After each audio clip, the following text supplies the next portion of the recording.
সৌমিত্র চট্টোপাধ্যায় ১৯৩৫ সালের ১৯শে জানুয়ারি কলকাতার শিয়ালদহের কাছে মির্জাপুর স্ট্রিটে জন্মগ্রহণ করেন। তার জীবনের প্রথম ১০ বছর কেটেছে পশ্চিমবঙ্গের কৃষ্ণনগরে। স্কুল নাটকে অভিনয়ের জন্য তিনি যে প্রশংসা পেয়েছিলেন তাতে উৎসাহিত হয়ে ধীরে ধীরে থিয়েটারের প্রতি তার আগ্রহ বাড়তে থাকে। সৌমিত্র চট্টোপাধ্যায় ছিলেন একজন ভারতীয় চলচ্চিত্র অভিনেতা, নাট্য পরিচালক, লেখক, নাট্যকার এবং কবি। তিনি পরিচালক সত্যজিৎ রায়, যার সাথে তিনি ১৪টি ছবিতে কাজ করেছিলেন। তার মধ্যে উল্লেখযোগ্য ছবিগুলি ছিল অপুর সংসার, এবং এই ছবি দিয়েই সৌমিত্র চট্টোপাধ্যায় তার চলচ্চিত্র জীবন শুরু করেন। এছাড়াও তিনি সত্যজিৎ রায়ের সাথে বেশ কয়েকটি ছবিতে কাজ করেন। প্রয়াত এই বর্ষীয়ান অভিনেতার কিছু মোটিভেশনাল কোটস আছে, সেগুলি আপনাদের সামনে আজ উপস্থাপিত করলাম। জীবন হলো একটা ছন্দ, জন্ম, মৃত্যু, দিনরাত, সুখ দুঃখ, মিলন, বিচ্ছেদ, ঠিক সমুদ্রের ঢেউয়ের মতো, কখনো উপরে তো কখনো নিচে, একটা ছাড়া অন্যটা থাকতে পারে না। তেলযুক্ত খাবার আর তেলযুক্ত কথা দুটোই সুস্বাদু ও মিষ্টি। প্রথমটা নষ্ট করে শরীর, আর দ্বিতীয়টা নষ্ট করে সমাজ। কেউ যদি তোমার সাথে কথা না বলে থাকতে পারে, তবে তার সাথে কথা বলার জন্য পাগলামিগুলো ছেড়ে দাও, কারণ তোমার আকুলতার কারণ সে বুঝবে না। কেউ যদি তোমার মূল্য না বুঝে, তবে তার কাছে বারবার নিজের গুরুত্ব চাওয়া থেকে বিরত থাকো, কারণ সে কখনোই তোমার কদর করবে না। যদি কেউ তোমাকে তার জীবনে চায়, তবে তাকে আঁকড়ে ধরো। যদি কেউ তোমাকে ছেড়ে ভালো থাকতে পারে, তবে তাকে ভালো থাকতে দাও। প্রথম ভালোবাসা আর দ্বিতীয় ভালোবাসা বলতে কিছু হয় না। শেষ অবধি যে থেকে যায়, সেটাই সত্যিকারের ভালোবাসা। তুমি হেরে গেছো তো কি হয়েছে? সেই হার থেকে শিক্ষা নাও, আর তোমার মতো কেউ যেন হেরে যেতে না পারে, সেই শিক্ষা তুমি অন্যদেরকেও দাও। ভালোবাসা হলো একটা বইয়ের মতো, আর ভুল বোঝাবুঝি হলো ঠিক সেই বইয়ের একটা পৃষ্ঠা। কাউকে যদি সত্যি মন থেকে ভালোবাসো, একটা পৃষ্ঠার জন্য পুরো বইটাকে কখনো ফেলে দিও না। একটা সম্পর্ক সেটাকেই বলে যেখানে অভিমান থাকবে কিন্তু অজুহাত কোনো থাকবে না, ঝগড়া থাকবে কিন্তু ছেড়ে যাওয়ার সম্ভাবনা থাকবে না।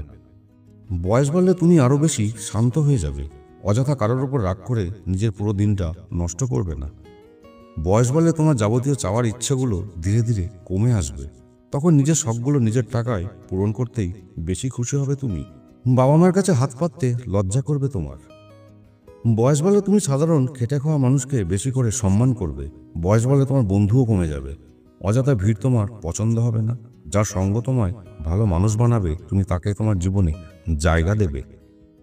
পিছনে সমালোচনা করা প্রতিটা মানুষকে তুমি জীবন থেকে বাদ দিয়ে দেবে। তোমার ক্ষতি চাইলেও তুমি মানুষকে ক্ষমা করে দেবে। বারবার নিয়ম করে ভালোবাসি ভালোবাসি বললেই ভালোবাসা বেড়ে যায় না। ভালোবাসা বাড়ে সম্মানে, আগলে রাখায়, আর ছোট ছোট অভিমানগুলো বুঝতে পারাই হলো আসল ভালোবাসার নিদর্শন। যখন কেউ তোমাকে জিজ্ঞাসা করবে কেমন আছো, তখন ওই আর কি চলে যাচ্ছে এসব বলবে না। তখন কি বলবে? ফার্স্ট ক্লাস আছি।